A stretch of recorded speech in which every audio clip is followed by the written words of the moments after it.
Anyway, go on then. Come on. Right, come on. Here we go. Say Voldemort's name. Say it. So there is a guy named Jake Lucky who is going to be hosting this post-game show of some variety. And that has probably drawn the most derision from around the industry because he basically has made a trade in being a drama monger across esports. He has been frequently inaccurate, oftentimes damaging to people, unfairly damaging to people's reputations. He is not even really an esports personality anymore because he realized that doing streamer drama was significantly more profitable and traction, and got him more traction. So why he would be regressing into an official esports event at this point in time is a little bit interesting. And frankly, the people who are natives of this industry, I don't know anybody who fucking likes this guy at all or thinks he's doing a good job, or it's not even about liking him, thinks he's not a piece of shit. It would be the best way to put it. I mean, honestly, I thought you were very generous. He's great. Yeah, I thought you were very generous with your assessment there, Monty. Like, one, I would have just described him as a living tick on the ass of esports, sucking the lifeblood and potentially infecting the host. But I'll also say, Richard is absolutely right, where you are quite wrong there, Monty. Tons of Zoomer morons think Jake Lucky's amazing. Not even Zoomer morons. No. People who work in the industry.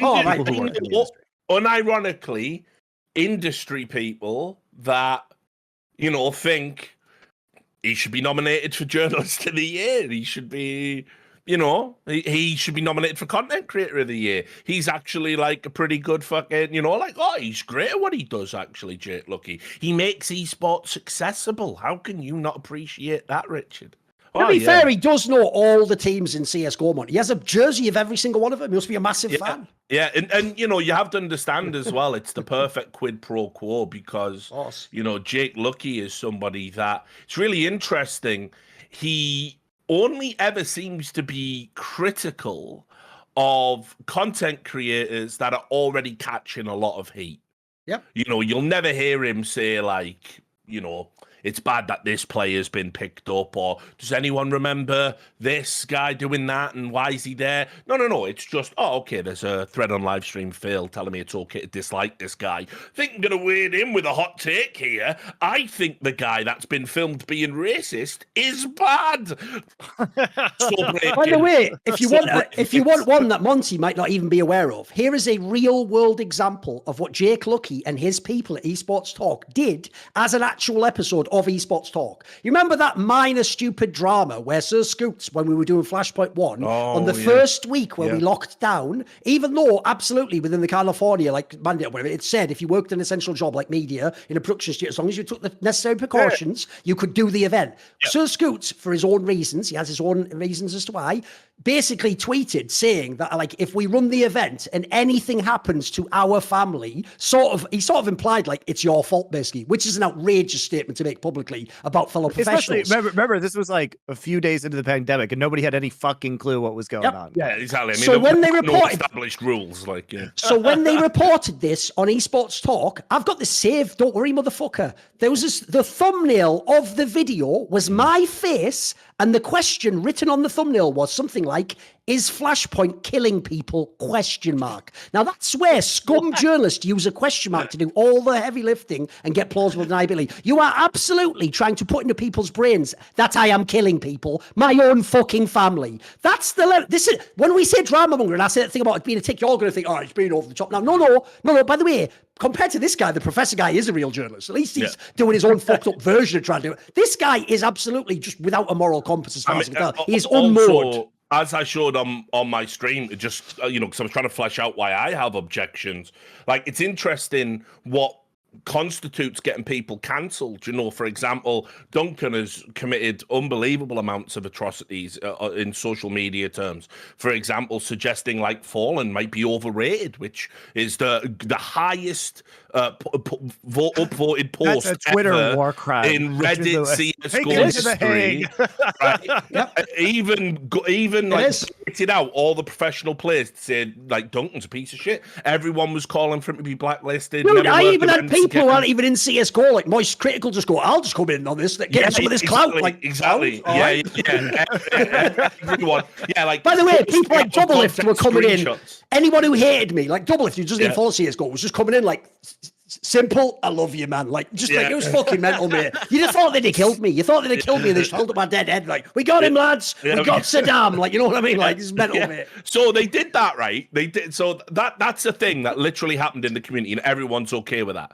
Well, okay, let's look at some of Jake Lucky's past. When reporting on a revenge porn story involving some female esports players, the thumbnail he used for the video talking about that at Esports Talk was literally sort of an attractive anime girl and a cartoon ransom note with the letters cut out from newspapers saying, like, we have your pictures. Right? So grotesquely irresponsible, reporting around something that's very, very destructive. Revenge porn ruins lives. There's been a legal case right now involving Twitter where a young adult was sort of, he was catfished. He gave nudes across, and then it turned out to be like some predatory pedophile sex offender guy at the other end who then was saying, I'll send these pictures to your parents and shaming them into providing further content. Revenge porn is despicable. It's like it's great that we're starting to get law around that. Jake Lucky thinks it's something frivolous that you could just make a titillating cartoon about. But perhaps worse than that was the thumbnail he did for the allegations around Sinatra, where, again, sexual assault allegations, something you have to have a fucking degree of sensible sensitivity around when you report on these topics. Jake Lucky's thumbnail, Sinatra red with like demon eyes, and the person making the allegation in a salacious pose showing off her cleavage. This guy's garbage. This guy is garbage. This guy would sell his soul to be Keemstar. That's all you need to know about him. And him... That's the worst indictment of all time, Richard. And it is 100% true. I'm 100% true. There's no standards with this guy. All that matters is the clicks, the engagement. And people are saying, oh, it's only an overtime show, Richard. I regret to inform you, if you go to his Twitter feed, which I don't follow, right? But because, I'm not a Zoomer and I know about the industry, so why would Jake Lucky offer anything to me? Like, he literally retweets people's tweets. So, like, someone will say, we need to kick this player. This is true. He literally did this the other day. We need to kick this player. And he screenshots the tweet of the player saying, we need to kick this player. And then his tweet says, player says we need to kick this player. What is your function, you cunt? Like, what is that? I can look at the original tweet. You offer nothing, no insight. But anyway, he has said he will be sitting down with the pro players after the games and interviewing them and asking them questions. And so he will be in the major. He will be doing content in the major. Not someone who's qualified to be an interviewer, not someone with a history of being in CSGO, not people who are established broadcast talent. Do you know the irony? Even Professor would be better at this role.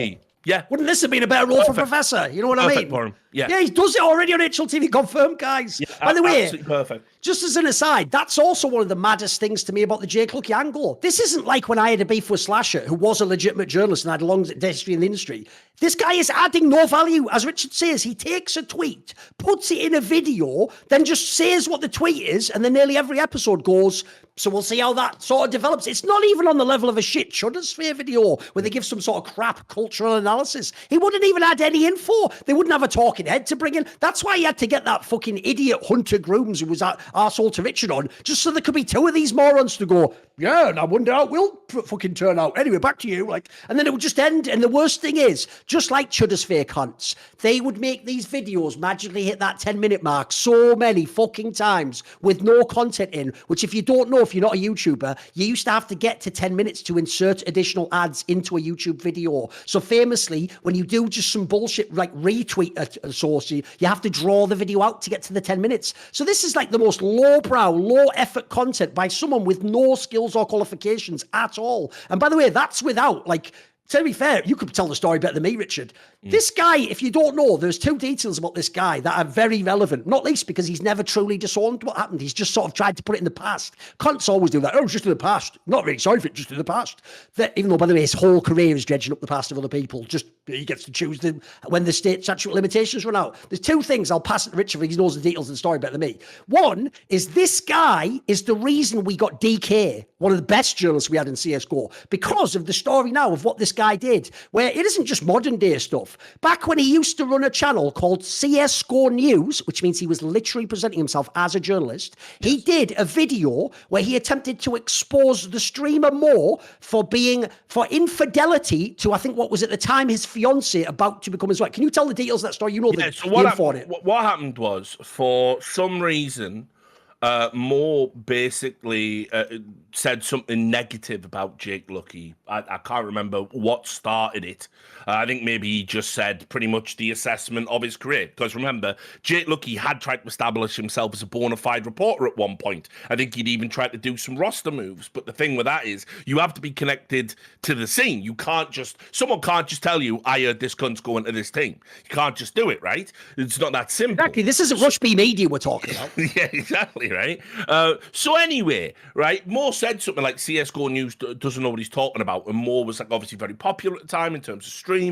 This is kind of in the era of, when, skins, gambling's everywhere and case openings everywhere and blah, blah, blah. So Mo's obviously, big at the time. And anyway, so Jake Lucky, just coincidentally, at the same time, Mo had said something negative about him, just so happens to find an account on a dating site, on a dating app that isn't Tinder, a pretty obscure one. Yeah, some weird one no one had ever heard of as well. Where the profile pic was Mo. Right? And so he said, big story coming about Mo, hyped it all up, and then published a video just uncritically saying Mo has an account on this dating website and is just probably cheating on his wife with it.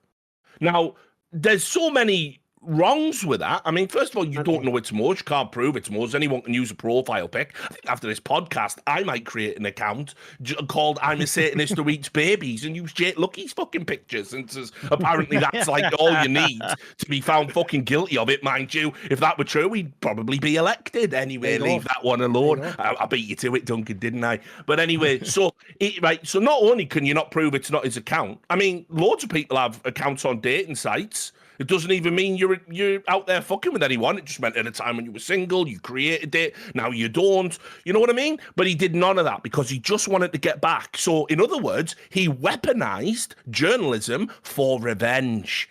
You see, and obviously that's a huge ethical no-no as well. So it's one of those things where it's like, I don't know how many strikes this guy has to have to be like, discounted from being in the talent pool. But the bottom line is he's got 420,000 followers on Twitter and everyone in the industry panders to him because of that fact. So he gets to work a major. And I'll use that point. We'll mug off Jake Lucky for a little bit longer because I do enjoy that. See more cool, funny, interesting clips based on topics from my content? Well, subscribe to this channel then, or, be a pleb and don't.